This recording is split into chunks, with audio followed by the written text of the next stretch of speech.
di media sosial, banyak sekali kan anak-anak yang pacaran tapi mereka berkerudung. Kan sedih ya Bu, ya. Jadi mereka menggunakan kerudung tapi pikirannya itu tidak terikat kepada Islam. Dan cek alat gadget anak. Cek alat gadget anak. Caranya gimana? Anak-anak nggak boleh punya password. Kalaupun punya password, kitanya harus tahu. Saya dengan suami, saya punya password ya karena untuk menjaga saja. Tapi suami saya bisa buka alat gadget saya, password saya tahu. Suami saya juga tahu password suami saya juga. Saya juga tahu password anak-anak. Anak saya juga, jadi saya bisa lihat gitu apa yang mereka buka, chat-chatting dengan siapa. Jadi cek alat gadget anak. Ini bukan karena kita kepo banget. Mak-mak sekarang itu kan memang mesti kepoan gitu ya. Karena apa? Karena kita betul-betul harus memastikan anak-anak kita harus terjaga dari hal-hal yang bisa menjerumuskan mereka.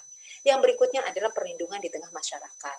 Nah, ibu-ibu sebagai bagian dari anggota masyarakat itu harus peka terhadap lingkungan. Jangan berpikir anak saya, anak tetangga. Enggak, Bu. Kalau anak tetangga ada hal yang tidak benar, maka kita sebagai tetangganya coba kita juga merangkul, ngasih tahu. Ya. Karena apa? Karena kalau anaknya kita itu bergaul, itu kan dengan anaknya tetangga. Kalau anak-anak masih usia SD, itu kan yang paling banyak itu dengan tetangga. Kecuali usia SMP, SMA, biasanya mereka sudah jauh tuh temannya.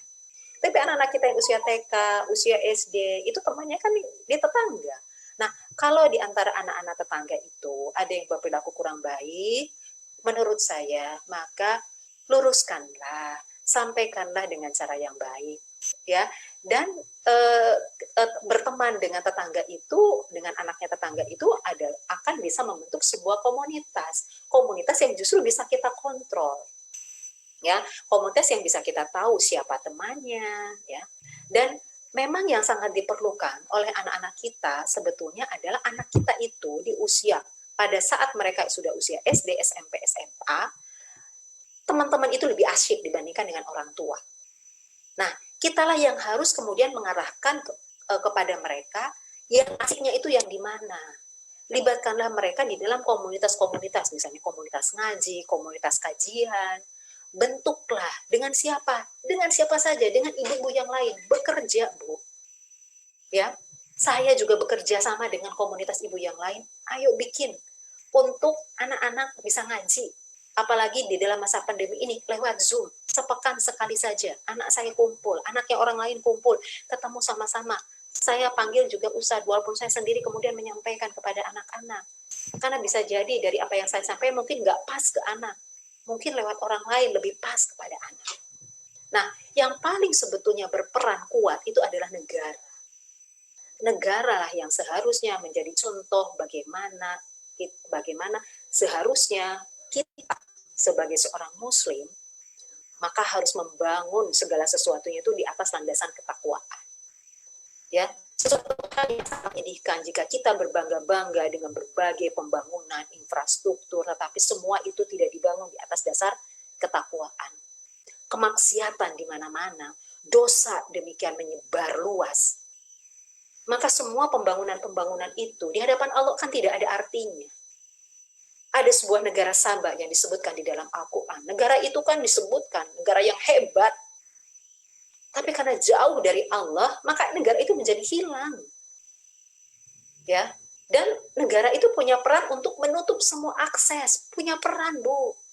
Tetapi yang sangat saya sedihkan kadang-kadang situs-situs yang seharusnya ditutup, berita-berita yang seharusnya ditutup gitu ya, itu tidak dilakukan. Sementara berita-berita yang ecek-ecek, berita-berita yang hoax gitu ya, itu dibiarkan. Bahkan penghinaan terhadap agama yang ketika negara itu kemudian berperan sesuai dengan peranannya, maka insya Allah hidup kita sehat.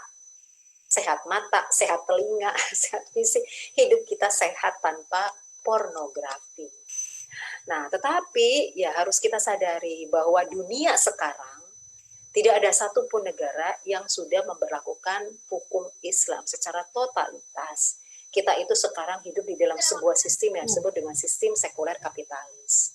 Apa itu sekuler kapitalis? Ya, sistem sekuler itu ada sistem yang memisahkan agama dari kehidupan. Hati-hati. Kalau anak kita ataupun jangan sampai kita berpikiran bahwa Kita nggak boleh bicara tentang agama di dalam masalah ekonomi. Kita nggak boleh bicara dengan apa yang berkaitan dengan masalah pendidikan, lalu di situ juga bicara agama. Kita nggak boleh bicara agama berkaitan dengan pakaian. Agama itu cukup dalam wilayah private kita. Jika pendapat itu sudah keluar dari mulut, misalnya mulut anak kita, ya, maka hati-hatilah. Berarti anak kita sudah terjangkit oleh virus sekuler. Hati-hati. Ibu-ibu bisa nanti belajar ya tentang peradaban, bagaimana sistem sekuler itu kemudian bisa muncul di dunia ini dan sekarang menjadi sistem yang berkuasa. Itu panjang rentangannya. Jadi kalau ibu belajar sejarah, saya sendiri adalah orang yang suka belajar sejarah. Tapi belajar sejarah bagi saya bukan untuk menghafal hanya nama dengan tahun, tapi saya mempelajari sekuen dari peradaban yang pernah ada di muka bumi ini, maka di situ kita akan bisa melihat bahwa pergulatan antara hak dengan batil itu akan selalu terjadi pada setiap zaman. Itu nggak pernah berhenti. Sehingga membuat kaum muslim itu seharusnya senantiasa waspada. Mereka harus menutup, menjaga, saling menjaga satu dengan lainnya, terlindung dari virus-virus yang bisa merusak pemikiran kita. Ya, nah kalau sistem sekuler, mereka berpendapat agama terpisah dari kehidupan. Ya, standar perbuatannya adalah selama di situ ada manfaat, selama di situ memberikan keuntungan, selama di situ tidak merugikan orang lain, selama di situ tidak tidak pokoknya ngurus diri sendiri, ya silakan saja. Dan dalam sistem sekuler kapitalis memang sistem yang memungkinkan individu untuk bebas berbuat apa saja. Susah, Bu.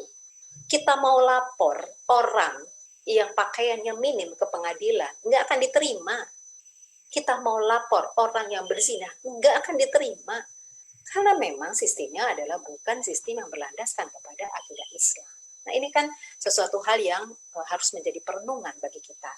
Nah, tapi karena sistemnya sudah rusak demikian luar biasa, maka peluang siapa saja di antara anggota keluarga kita untuk terjerumus di dalam pornografi ini mungkin saja bisa terjadi.